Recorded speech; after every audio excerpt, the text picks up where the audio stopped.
Станц дээр 104 хүн амьд үлдсэн ба 10 минутын дотор ногоон бүсэд хүрэхгүй бол мангасуудад алагдана гэж зарлана. Ингээд л ердөө 52 жижиг ногоон бүс байгаа тул хүмүүс байр булаалдаж эхэлнэ. Солонгост апокалипсыг даван туулах 3 арга гэдэг алдартай веб роман байсан ч 10 жил 1000 гаруй бүлгийн дараа ганцхан уншигчтай үлджээ. Дожо дунд сургуульд байгаасаа эхлээ энэ зохиолыг уншиж эхэлсэн бөгөөд одоо насанд хүрсэн ч үргэлжлүүлэн уншсаар л байдаг. Зохиолт гол дүр Жунг Хёк дэлхийн сүрэлд ойртох тусам бурхтаас илгээсэн сорилтуудтай тэмцдэг. Түүний хамтрагчид нэг нэгээрээ ундагч тэр үргэлж илүү хүчтэй болохоор шийддэг. Дожо үүнээс урам авч ахлах сургуульд дээрлэхүүлж байхдаа энэ романыг дахин уншсанаар тэсэж гарч чаджээ. Сургуулаа төгсөөд тэр жирийн коллежид орж энгийн ажлууд хийж эцэст нь том компанид төр гэрээгээр ажилд орсон юм. Өнөөдөр түүний гэрээ дуусах өдөр бөгөөд романы төгсгөлч мөн адил иржээ. Сүүлчийн ээлжийнхээ дараа Дожо сүүлийн бүлгийг уншаад сэтгэл дулнаар үлдэнэ. Учир нь Жунхёк ганцаар амьд үлдсэн байдаг. Тэр уурлаад зохиолчид энэ бол хамгийн муу түүх гэсэн мессеж өчтдөг.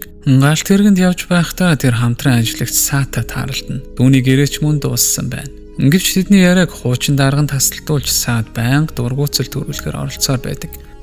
Аз болгоод тэд дараагийн буудлын дээр бууж явна. Яг тэр үед Дожо зохиолчоос хариу ирнэ. Зохиолч түүнийг төгсгөл хүртэл уншсан талархаад энэ зохиол дуусан ганц шалтгаан нь Дожо байсан гэж хэлнэ. Хэрв төгсгөлд дургу байвал 19 цагаас эхлэн үйлчлэгэнд өөрөө шин төгсгөл бичиж үзээрэй гэж зөвлөдөг. Генет галт хэрэг савлаж зогсоод 8612 дугаар гаригийн системийн үнэгүй үйлчлэгээ дууслаа гэсэн дугаар. Одоо төлбөртэй контент эхэлж байна гэж зарлана. Дожо уцаа шалахад яг 19 цаг болсон байв. Тэр дараа энэ бол яг романы эхлэл гэдгийг ойлгоно. Тэр үед Солонгосын домгийн амтан болох Докабиг гарч ирнэ. Нэг зөрчигч түүнийг доромжлоход тэр лазер нүдэрээ буудаж ална. Бүгд айж сандралтна. Докаби хүмүүсийг дуугүй болгож хүмүүс муу амьтад тул шийтгэгдэх ёстой гэж зарлана. Хүн бүр шат өгөгдөж түүнийг хэрхэн давснаар хувь заяа нь шийдэгддэг. Удалгүй эхний даалгавар гарч ирнэ. 10 минутын дотор галт тэргэнд байгаа нэг буюу түүнээс олон амьд биетийг алах ёстой. Амжилттай болвол 300 coin авна. Бүтлгүүтвэл үхэн. Мөн од ирэхс бүхнийг ажиглаж байгаа гэж хэллээ.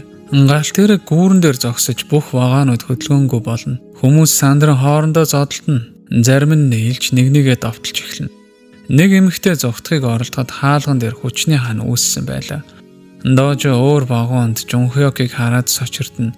Тэр яг романы үйл явдалд орсноо ойлгож ирээдүйг мэдэж байгаагаа ухамсарлана. Ингээд л аврах том монгос голоос гарч галт тэргийг мөргөж хүмүүс дээс шийдэгдлээ. Дожо заавал хүн алах албагүй гэдгийг санана. Нэг хүүхэд шоргоолчны фермтэй байсан тул түүнийг авч Саад шоргоолж өгнө. Дожо нэг шоргоолж алмагц 300 coin авна гэсэн мэдээлэл гарч ирнэ. Энэ нь хүмүүсийн анхаарлыг татна. Ингивч нэг хүн фермийг булааж хүмүүс түүнийг тойрно. Харин нэг этгээд хөвшин эмэгтэйг зодсоор л байв. Дожо түүнийг зогсоох гэж оролдоход тэр хүн намвун өөрийг нь дайрна. Тэд зодтолдож эхэллээ. Дожо coin ашиглан хүчээ нэмэгдүүлж түүнийг цохиж унгадаг. Ингивч намвун тусгай чадвар идэвхжүүлж дахин давуу боллоо. Тэр үед шоргоолчны өндөг унаж Дожо түүнийг эвдэн их хэмжээний coin авна. Тэр түүгээрээ хурд тэсвэрээ нэмэгдүүлж эцэст нь намвууныг дийлнэ. Намвуун өршөөл гуйхад Дожо татгалзна. Тэр хөгшин эмэгтэйг хамгаалан шоргоолж өгч хугацаа дуусахын өмнө түүнийг бутлахад туслана. Ингивч сүүлчийн шоргоолж зүхтэж эмэгтэй өгдөг. Даалгавар дуусаж ялагдахсад бүгд үхэн. 17 хүн амьд үлдэнэ. Дараа нь од ирэхсээ ивент хийхийг сонгох боломж гарна. Ингивч энэ нь хожим төллөөс шаарддаг. Дожо одоохондоо татгалзна. Гэтэл голын мангас галт тэргийг татаж эхэлж вагон хажуу тийшээ унаж эхэлнэ. Дожо Янсон гэдэг цэрэгт чадвараа ашиглахыг зааж тэр хаалгыг онгойлгоно. Хүмүүс гарч зогтаана. Дожо шоргоолжоо алдсандаа уйлж буй хүүхдийг авч гарлаа. Амьд үлдсэн хүмүүс сувтаж байх үед шин даалгавар эхэлнэ. Тэд гүүрийг амжилттай гатлах ёстой. Мангас гүүрний нэг хэсгийг нурааж том ангал үүсгээд буцаад гол руу орно. Даалгаврыг улам хэцүү болгохын тулд Докаби галт тэрэгний нэг вагоны гүүрийг дээр унгаж өгсөн хүмүүсийг амьд үлдсэн хүмүүсээр хөөцөлдүүлнэ. Дожо Янсан хоёр тэдэнтэй тулалдахыг оролцсон ч амархан дийлдэнэ. Яг тэр үед Саа өөрийн чадварыг идэвхжүүлж ангал дээгүүр төр зургийн зам үүсгэнэ. Амьд үлдсэн хүмүүс түүгээр гүйж цухтаалаа. Дожо удалгүй хортхий тархна гэж анхааруулж газар доогуур орох хэрэгтэй гэж хэлнэ. Тэр хамгийн ойрын метроны буудлын руу явахыг санал болгодогч Романд Жун Хёк тэнд дуулаад луустад улдаж байгаад үхтгийг сандаг. Тэр ур чадвараа ашиглан түүхийн эхлэл рүү буцаж харин буудалд байсан бусад хүмүүс бүгд үхдэг. Тиймээс амьд үлдэхийн тулд Жун Хёкийг амьд байлгах ёстой. Ингэснээр тэр ресет хийхгүй. Дожо ирээдүйн мэдлэгээрээ түүнд тусалж чадна гэж бодно. Энэ хооронд Жун Хёк сэлэн буугаар давтлагчдыг устгаж дараа нь тэр Дожод ойртож намвун ийм эрт үхэх ёсгүй байсан гэж хэлэн юу хийснийг нь асууна. Дожо метроны буудалд юу болохыг хэлж өөрийгөө зүүн биелгийн чадвартай мэддүр үзүүлнэ. Жун Хёк түүнийг зангидж байгаад гүүрний эрмэг дээрээ сунжуулан ямар тактик хэрэглэхийг асуулаа. Дожо сандарч юу хэлэхээ мэдэхгүй байхад Жун Хёк дараа нь буудал дээр уулзсан гэж хэлээд түүнийг ус руу түлхэнэ. Мангас Дожог зайлгаж тэр хооронд нь орно. Шин даалгавар эхэлж мангасыг алж зогтох ёстой болно. Нокаби Бихён мөн тэнд стрим хийж байлаа. Дожо түүнийг нэрээр нь дуудснаар гайхшруулна. Тэр Бихён 9-р төвшний Нокаби бөгөөд стрим хийснээр нэг өдөр дэвших боломжтойг мэдэж байв. Дожо хаад иргэсүү түүнийг маш их сонирхож байгаа гэж хэлээд хэрвээ өөрөө өхвөл Бихён хариуцлага хүлээнэ гэж сануулна. Бихён хандвуудыг шалгах үнэхээр хүмүүс Дожо туртай байгааг харж онцгой гэрээ байгуулахыг зөвшөөрдөг. Удалгүй мангасын хотод хүчлээр дүүрч Дожо дэлгүүрээс олон төмөр шавх зүйл авч хүчил урсах сувгуудыг бөглөнө. Үүнийг тэр романаас сурсан. Эдгээрийг бүгдийг бөглөж чадвал мангас өгнө. Хэдэн зуун нүх байсан ч Дожо бууж өгөлгүй. Ажилсаар эцэст нь бүгдийг хааж мангасыг устгана. Даалгавар дуусны дараа Дожо мангасын цөмийг гаргаж авч Бихёноос үүнийг итгэлийн эфир гэдэг маш ховор зүйлээр солихыг хүснэ. Явхаас өмнө Бихён түүнд эхлэлийн багц өгнө. Үүнд маск байсан. Дожо маска зүүж гарна. Учир нь хортгийн аль хэдийн тархсан байв. Тэр иргэдээр унаж олон од иргэсээс ивент хийхийг санал ирэхэд мэдэгдлүүдийг унтрана. Дараа нь дэлгүүр орж хоол хайхад хоёр охин аль хэдийн өгсөн, гурав дахь нь арайхийн амьд байв. Гэнэт мангас цонх хангалан орж ирэхэд Дожо амьд үлдсэн охиныг тэврэн цогтно. Мангас араас нь хөөж бүхнийг сүтгэн. Дожо метроны буудлын руу гулсаж орох хаалгыг хааж амжина. Дотор нь дээрэмчид гарч ирэх бөгөөд тэд охин Хивон амьд байгааг гайхна. Дожо романаас үүнийг санана. Эдгээр хүмүүс Хивоныг зодож хүчрхийлдэг байсан. Тэр 1500 коин зарцуулж хүчээ нэмээд тэднийг зод. Өдөртөгч нь чадвараа ашиглан Дожог амархан бултаж түүнийг хичээлнэ. Бусдан дайрах гэж байтал галт тэрэгний амьд үлдсэн хүмүүс ирж дээрэмчид цухтаана. Соно Дожод Анхо гэдэг хүн конгрессийн гишүүн гэж хэлнэ. Тэр метроны хүмүүсийг удирдах хүчтэй хүмүүсийг мангас агнуулах замаар койныг хуваарлдаг. Гилион шавчтай нөхөрлөх чадвартай болжээ. Дожо Жун Хёкийг асуухад тэнд байхгүй байсан түүх өөрчлөгдсөн байж магадгүй гэж бодогдуулна. Удалгүй 3 цагийн дараа амьд үлдэх төлбөр төлөх ёстойг зарлана. Хүчтэй хүмүүсийг хамгаалахын тулд энэ төлбөрийг авдаг бөгөөд хонгилдох мангасыг устгах хүртэл үргэлжлэнэ. Зарим хүмүүс мөнгө олох гэж ан хийхээр явдаг бол зарим нь газар дээр өвхөн. Олон хүн Дожог бүчиж койно хуваалцах шаардна. Анхаа үүнийг хэлснээр хүлээн зөвшөөрч Дожог хүчтэй тул баян гэж бодсон гэдгээ хэлнэ. Ингэвч Дожо түүнийг романд муу хүн гэдгийг санаж татгалзана. Анхаа од эрхсэд өөрийгөө хөдөлсөн хүн чанараа алдсан нэг юм байжээ. Олон хүн бухимдахад Дожо мөнгө өгөхийн оронд даалгаврыг өөрөө дуусгахар шийднэ. Тэр хог материал ашиглан зэвсэг хийж багтаага хонгол руу орно. Хивон дээрэмчид хүмүүсийг алж койныг нь авч дараа нь худал ярддаг байсан тухай хэлнэ. Дожо түүнийг уган дэлгүүрт өгөх ёстой байсныг мэдэж байв. Хонгол харанхуй тул Гилион галчээр галт ялаа дуудаж гэрэлтүүлнэ. Удалгүй мангасууд гарч ирж ширүүн тулаа эхэлнэ. Багийн ихэнх нь зэвсгээр мангасуудыг устгана. Са өөрийн чадвар нь тоор шийдэх гэдгийг ойлгож ашиглаж эхэлнэ. Гэвч сүүлчийн мангас нь түүнийг барьж аваад авч явна. Баг түүнийг хүн хонглын төгсгөл Соног уягдсан байдалтай олдог.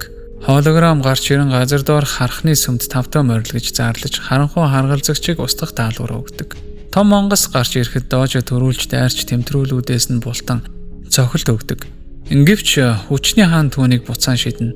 Янсонг давталж мангасыг гэмтэхэд тэр таазар өсөрч дараа нь оюун шорон чадвар ашиглана. Энэ чадварт баригдсан хүн хамгийн аимшигтад орсонжаа дахин мэдэрч өгдөг. Хивон баригдаж, дээрэмчдэд баригдаж байсан аимшигтай мөчөө дахин харна. Аз болгоод Дожо түүнийг сулдаж чадна. Дараа нь тэр Гилионигч бас баригдахаас өмнө аврахааргүй.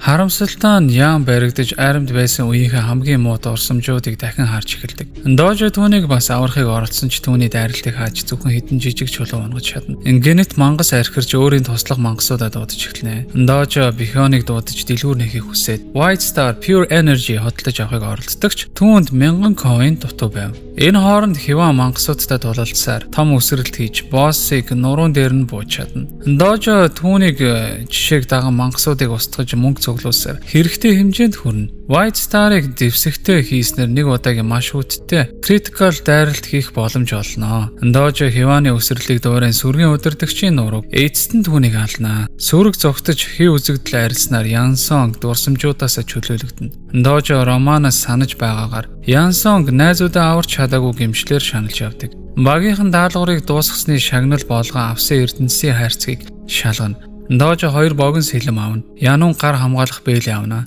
Гилеонг ур чадвараа сайжруулах дуулга авна. Са нууцлаг цов авна. Харин Дожо хугархаа сэлэм авна. Бусд нь гайхаж байсан ч Дожо энэ Broken Fate гэдгийг хэлэхгүй. Хэрэг түр Ether of Fate олбол энэ сэлэм нь бүрэн болно. Гилеонг тулдааны үеэр унсан чулууны талаар асуухад Дожо тайлбарлахдаа хэрвээ тэдгэрийг идвэл хүний оюун ухааныг хий үзэгдлийн ертөнцид оруулдаг гэв. Метроны үе шат дуусаагүй байгаа. Учир нь нэг мангас үлдсэн. Баг буцаж очиход Хиван шууд өсөрч очиод бүлгийн толгойлогчийг алж өшөөг аавна. Инхоо үлдсэн хүмүүсээ явуулж Хиван нэгэн Constellation шин чадвар авч хэдхэн секундын дотор бүх дээрэмчдийг устгадаг. Инхоо өөрөө тулалдгаас өөр аргагүй болж багны дээр цохиж хүчээ харуулна. Түүний гар мангас шиг болж Хиван руу давтална. Гэвч Хиван түүнийг гүйцэтгэж төмөр зам руу шахна. Түүнийг алах гэж байтал оршин суугчид саатуулна. Тэд энэ үе шатыг дуусгахаас айдаг дараагийнх нь илүү хэцүү байх тул өдөр бүр мөнгө төлөөд амьдрах нь дээр гэж үздэг аж. Тэд Дожогийн багийг мангасуудад алуулж койнуудыг нь авахыг хүсэж байжээ. Дуу хоолой удахгүй төлбөр төлөх цаг болсныг зарлана. Энэ үед Инхоо анхаарал сарниултыг ашиглан Хиваныг түлхэж унгаагаад зүхтэн. Са тоор шидэж Хиван дүүжин мэд савлан араас нь хөөхөд яг хүрэх гэж байтал хамгаалтын талбаар түүнийг буцаад шиднэ. Инхоо тэднийг шоолох мөчид гинэт мэрэгэн буудагч түүний толгойг буудаж үе шатыг дуусгана. Мэрэгэн буудагч өөрийгөө Жи гэж танилцуулна. Инхоогийн бүх койныг авна. Баг гарахыг оролдоход хаалт хэвээр байв. Жи тайлбарлахдаа тэд өмнөх хэсгийн үе шатыг дуусгасан ч хөөцөлдөх явцдаа шинэ хэсэгт орсон тул одоо түүнийг дуусгах ёстой гэв. Жи явж одоход Дожо түүнийг Романы өөр нэг дүр гэдгийг ойлгоно. Тэр бол ангиасаа ганцаар амьд үлдсэн бөгөөд Жун Хёкийн шав юм. Станц дээр 104 хүн амьд үлдсэн ба 10 минутын дотор ногоон бүсэд хүрэхгүй бол мангасуудад алагдана гэж зарлана. Ингэтэл ердөө 52 жижиг ногоон бүс байгаа тул хүмүүс байр булаалдаж эхэлнэ. Бэлдүүгийн бүлэг VIP бүс байгуулж мөнгө төлсөн хүмүүст зай өгнө. Тэд хамгаалтын систем хөдөлж авсан бөгөөд зөвшөөрлөгөө орвол бууддаг. Дожо багийнхандаа салж ногоон бүсийг хаахыг хэлнэ. Жи дахин гарч ирж Жун Хёкоос ирсэн мессежийг дамжуулна. Тэр хамтран тулалдахыг зөвшөөрсөн ч Дожо багийг орхиж ганцаараа шүнд амьд үлдэх ёстой байлаа. Дожо ахлах сургуульд нэг найз нь дээрлэгчдээс хамгаалахын тулд өөрийг нь алгадуулж ядаж нэг нь амьд үлдгэж хэлж байсныг сандаг. Өөрийн мэдлэгийн ашиглан Дожо хараахан идэвхжээгүй тодорхой зэгдэр очив. Бихион гарч ирэн зарим нэг ногоон бүс алгавал шинээр гарч ирнэ гэж зарлана. Дожогийн доорх хэсэг ногоон болж тэр багийнхандаа амьд үлдэхийн тулд бусдтай тэмцэх хэлнэ. Гэвч Хиван мангасуудтай тулдахаар шийднэ. 10 минут дуусахад ногоон бүсэд ороогүй хүмүүсийг алхаар мангасууд гарч ирнэ. Бусд нь Хиван туслахаар шийдэж хэсэг эргэлзсэний дараа Дожоч тэднийг дагна. Тэр ногоон бүсүүд хамгийн аюултай газарт гарч ирнэ гэж бодож багийг мангасын портал руу хуваана. Мангасууд платформ дээр хүмүүсийг хядаж байхад Дожогийн баг чадвараараа тисэж чадна. Гэтэл Жунхёк нэг портал дээр зогсож Гилеонгийг хамгаалан Дожог ажиглаж байгааг харна. Энэ хоёр бүсний ногоон бүс байгаа бөгөөд Жунхёк нэгийг нь эзэлжээ. Тэр Дожод хүүхдийг орхивол хамт тулалдана гэж хэлнэ. Нөгөө портал дээр бусд нь 3 хүний ногоон бүс болж амьд гарнаа. Дожо Гилеонгийг орхихоос татгалзаж түүнийг Жунхёкт үлдээгээд өөрөө цугтдаг. Тэр бүх мангасын анхаарлыг өөр дээрээ татаж тэд барих үед гэрэлтдэг чулууд ингэснээр тэрхий үзэгдлийн шорон руу орж мангасуудаас түр хамгаалагддаг. Гэвч энэ нь түүнийг багада найзтайгаа зодолтон дээрлэгчдийг баярлуулахын тулд яалж байсан дурсамжийг үзүүлнэ. Дожо яасан ч дараа найз намаа хорсныг мэдээд гимшиж явдаг болсон. Тэр Романы төгсгөлийг үзэн яддаг, учир нь Жунхёк бусдыг золиослон өөрийгөө авардаг. Дожо харин хайртай хүмүүсээ хамт авч үлддэг, төгсгөл хүсдэг. Гэнэт Жунхёг чадвараа ашиглан хий үзэгдлийн ертөнцид орж ирээд Дожод чи найзтайгаа биш дээрлэгчтэй тулдах ёстой байсан гэж хэлнэ. Тэр өмнө нь Дожотой адил боддог байсан ч олон тулааны дараа хүмүүсийг хог гэж үзэх болсон гэдгээ хүлээн зөвшөөрнө. Өглөө Дожоос ирэхэд багийнхан түүнийг ухаангүй байхад ховын өрөөнд авчирсныг мэднэ. Тэд мангасуудтай тулалдаж түүнийг хамгаалсан бөгөөд Янсонг шархадсан байв. Дожо өнөөдөр Янсонг Луктай тулалдах өдөр гэдгийг ойлгож түүнийг аврахын тулд өөрөө өөхөх ёстой гэдгээ шийднэ. Эцэст нь дуу хоолой өнөөдөр 57 хүн амьд үлдсэн гэж заарладаг.